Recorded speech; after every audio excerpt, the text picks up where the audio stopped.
गरीब बेटी का महलों का ससुराल।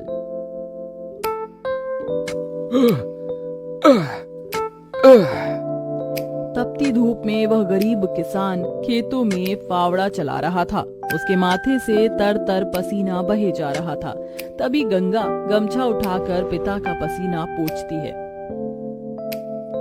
बाबा, आपके माथे से कितना पसीना बह रहा है, आप थक भी गए, थोड़ी देर आराम कर लो, फावड़ा मुझे दो। गंगा को खेत में फावड़ा चलाते देख सेवक राम की आंख भर आती है। मेरी गरीब बेटी के जिन हाथों में मेहंदी लग रही थी, उन्हीं नाजुक हाथों से मेरी गंगा सख्त फावड़ा चला रही है। तू एक गरीब की बेटी को ही ऐसा भाग्य देकर क्यों भेजता है भगवान? एक गरीब के जीवन की सबसे बड़ी दुविधा बेटी को ब्याहना होता है। ये कहानी है ऐसे ही किसान सेवक राम की, जो बड़ा गरीब है। उसकी दो बेटी गंगा और अंजू है। यूँ तो सेवक राम ने गंगा के लिए कई रिश्ते ढूंढे, मगर भला एक गरीब की बेटी का हाथ कौन थामना चाहता है। किसी तरह से उनका जीवन कट रहा था। सेवक राम, उसकी बूढ़ी पत्नी जानकी और दोनों बेटी सारा दिन तपती धूप में खेत में काम करते रहे। शाम को खेत का मालिक ब्रिज वहाँ आया। अरे ओ सेवक राम, सारा खेत जोत दिया? जी ब्रिज बाबू, खेत भी जोत दिया और बीज भी बो दिया। ये ले, तेरे परिवार की आज की दिहाड़ी 250 रुपए। ये क्या मालिक, आप पैसे तो कम दे रहे हैं। पहले मेरी अकेले की दिहाड़ी आप मुझे 200 रुपए देते थे, फिर घटाकर 100 रुपए कर दिया और फिर सीधे 70 रुपए कर दिया, और उसमें भी पूरे पैसे नहीं दे रहे हैं। मैं, मेरी दोनों बेटी और पत्नी को मिलाकर हम कुल 4 जन आज खेत में दिन भर जर मर कर खटे हैं। अरे 30 रुपए ही तो कम है, उसमें क्या तू खरीद लेगा? है एक एक रुपया भी मेहनत से कमाना पड़ता है मालिक। फिर ब्रिज बाकी के 30 रुपए भी सेवक राम को दे देता है, जिसके बाद वह अपनी मढ़ई में आ जाते हैं और गंगा सबको खाना बनाकर खिलाती है और एक फटे गुदरी पर पूरा परिवार जमीन पर लेट जाता है। मगर एक पिता होते हुए सेवक राम चिंता में सो भी नहीं पाता। वह रात भर आंसुओं से बिछौना भिगोता है। अजी, आप अभी तक जाग रहे हैं? जिसके घर में जवान बेटी ब्याहने को हो, वो कैसे सोए? जाने मेरी गरीब बेटी के भाग्य में क्या लिखा है। भगवान ने सभी के घर आंगन में भाग्य जाग रहे हैं, मगर मेरी मढ़ई के आंगन में मंडप कब बनेगा? अजी, तुम चिंता मत करो, भगवान ने कहीं न कहीं जोड़ी बनाई होगी। सेवक राम का यही दुख कम न था। अभी तो और भी कठिनाई आने को थी। अगले दिन जब चारों खेत में पहुंचे कि तभी। क्यों रे सेवक, कल तू 30 रुपए के लिए पाठ पढ़ा रहा था, अब क्या करेगा? क्योंकि ये सारी की सारी जमीन तो पृथ्वीराज जी ने खरीद ली। तभी अंजू ने गंगा से कहा, दीदी, अब हम क्या खाएंगे? खेत बोकर ही तो थोड़े बहुत पैसे मिलते थे। सेवक राम अपने परिवार को लेकर लौट आया। वह दिन रात चिंता में गलने लगा। ऐसे घर कैसे चलेगा प्रभु? कैसे होगी गंगा की शादी? और शादी नहीं हुई तो लोग मेरी गंगा को जाने क्या क्या नाम देंगे, क्या क्या ठहराएंगे जानकी। मैं काम ढूंढने जा रहा हूँ। बाबा, मैं भी आपके संग चलूंगी। दोनों काम ढूंढते एक बड़े से मिल में आए, जहां शिव नाम का एक नौजवान गरीब मजदूर भी काम कर रहा था। जहां मजदूर राशन की बोरी भरी मालगाड़ी खींच रहे। सेवक राम ने काम मांगा, दोनों को काम मिल गया। गंगा अपने पिता की बराबरी में काम करती। तपती धूप से अक्सर उसके पांव और हाथ में मालगाड़ी खींचने से छाले से पड़ जाते, तो वहीं घर आकर वह अपनी माँ का हाथ बटाती। आप ही अपनी चक्की पीसती, कड़ी धूप में सड़कों से गोबर बीन कर लाती, उपले बनाती। एक दिन मालगाड़ी खींचते वक्त शिव उसकी मदद करता है। काका, क्या मैं आप दोनों के साथ खाना खा सकता हूँ? बड़ी भूख लगी है और मैं खाना भी नहीं लाया। हाँ बेटा, आओ ना। ये कहते हुए गरीब गंगा अपने प्याज और रोटी में से उसे भी देती है और हिचक से भरकर कहती है, माफ कीजिएगा, आपको खिलाने के लिए हमारे पास कोई पूरी पकवान तो नहीं है, जो है यही खा लीजिए।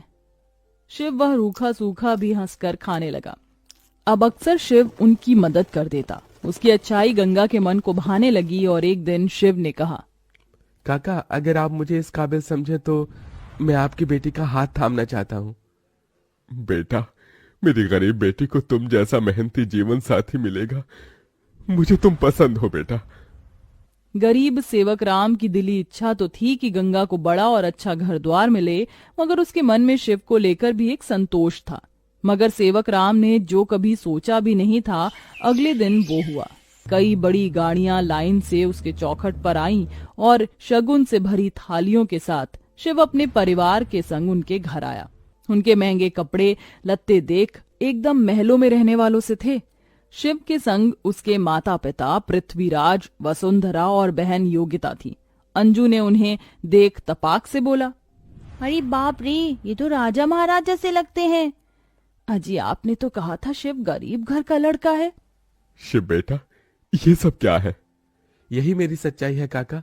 माफ कीजिएगा, मैं मजदूर या गरीब नहीं था, बल्कि महलों का बेटा हूँ। मगर मुझे एक ऐसा जीवन साथी की खोज थी जो मेरा धन दौलत देखकर मुझे न अपनाए। इसलिए मैं उसे ही ढूंढने के लिए ये जीवन जी रहा था। जिसने मुझे मेरी गरीबी के संग स्वीकारा वो गंगा थी। इसलिए मेरे महलों की दुल्हन गंगा होगी। गंगा बनोगी मेरे महलों की बहू और मेरे बेटे की दुल्हन? अपनी गरीब बेटी के लिए महलों से आया रिश्ता देखकर सेवक राम बड़ा रोया। भगवान, तूने मेरी फटी झोली में इतनी खुशियां डाल दी। मेरी बेटी महलों की दुल्हन बनेगी। हर बाप चाहता है कि वो अपनी बेटी का हाथ जिसके हाथ में दे वो उसे रानी बनाकर रखे। अब मेरी बेटी सचमुच में महलों की रानी बनेगी। समझे जी, मंगनी कर ले। मगर इतनी छोटी सी मढ़ई में सब कैसे होगा? ये तो टूटी फूटी है, आप लोगों के खड़े होने लायक भी नहीं है। मगर इस मढ़ई में आप जितने दिलदार लोग रहते हैं तो ये महलों से बढ़कर है। इसके बाद सेवक राम के छोटे से मढ़ई में उसकी गरीब बेटी की मंगनी होती है, जहां और थोड़े दिन के बाद बड़े ही धूमधाम के साथ गंगा की शादी होती है, जहां वह मंडप में मन ही मन कहती है, हे गौरी मैया, आपका धन्यवाद जो आपने मुझको मनचाहा वर दिया। इसके बाद गंगा विदा होकर अपने महलों के ससुराल में आ जाती है, जो दुल्हन के जैसा सजा हुआ होता है, जहां कई नौकर चाकर शाही अंदाज में उसके स्वागत में खड़े थे। तभी महंगे से लहंगे में ननद योगिता ने कहा, आइए भाभी, आपके महलों के ससुराल में आपका स्वागत है। जैसे ही योगिता गाड़ी से उतरती है, तभी नौकर चाकर थाली में फूल लिए खड़े उसके स्वागत में फूल बिछाए जाते हैं। जहां कल तक उसके पांव को कांटों की चुभन मिली थी, आज वह महल की दुल्हन बनकर फूलों में बदल चुके थे। जहां महल के द्वार पर सास वसुंधरा ने स्वागत किया, आओ हमारे महलों की दुल्हन, तुम्हारा स्वागत है। इस सोने की कलश को अपने दाहिने पांव से गिराकर अंदर आ जाओ। जी माँ। गंगा ने कलश गिराकर स्वागत किया। तभी ससुराल वालों ने उसे अनेकों तोहफे दिए। गंगा बहू, ये हार पिछले कई पुश्तों से हमारे महल में चला आ रहा है, अब तुम इसकी हकदार हो। भाभी, ये तोहफा मेरी तरफ से और ये तोहफा मेरी ओर से बहू। गीता दे रही हूँ, मैं जानती हूँ तुम इस महल का मान बढ़ाओगी। गंगा ने गीता को माथे से लगाया और फिर सास ससुर का आशीर्वाद लिया। माँ जी, बाबूजी, मुझे आशीर्वाद दीजिए ताकि मैं इस महल का मान निभा सकूं।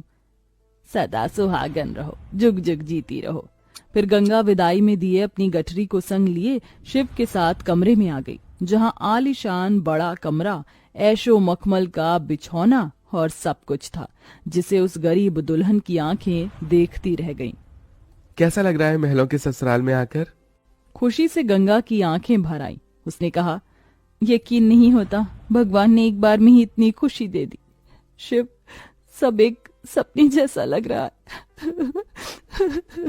अब यही तुम्हारी दुनिया है। उस रोज जमीन पर सोने वाली गंगा मखमल के बिछौने पर सोई। अगले दिन वह नहा धोकर नीचे आई, जहां खाने की शाही मेज लगी थी और इर्द गिर्द नौकर खड़े थे।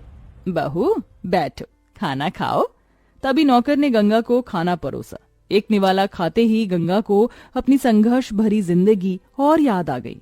उसकी आंखों से आंसू छलक गए। क्या हुआ गंगा बहू, खाना अच्छा नहीं बना? नहीं माँ जी, बहुत अच्छा बना है, बस ये सब खाने के तो एक गरीब की ख्वाहिश होती है। मैं बहुत खुश हूँ, बस चाहती हूँ कि हर लड़की को उसके सपनों का ससुराल मिले, जैसे मुझे मिला। थोड़े दिन में गंगा अपने महलों के ससुराल में सुखी से रहने लगी। किसी गरीब की बेटी को चुनकर हम भी ये पुण्य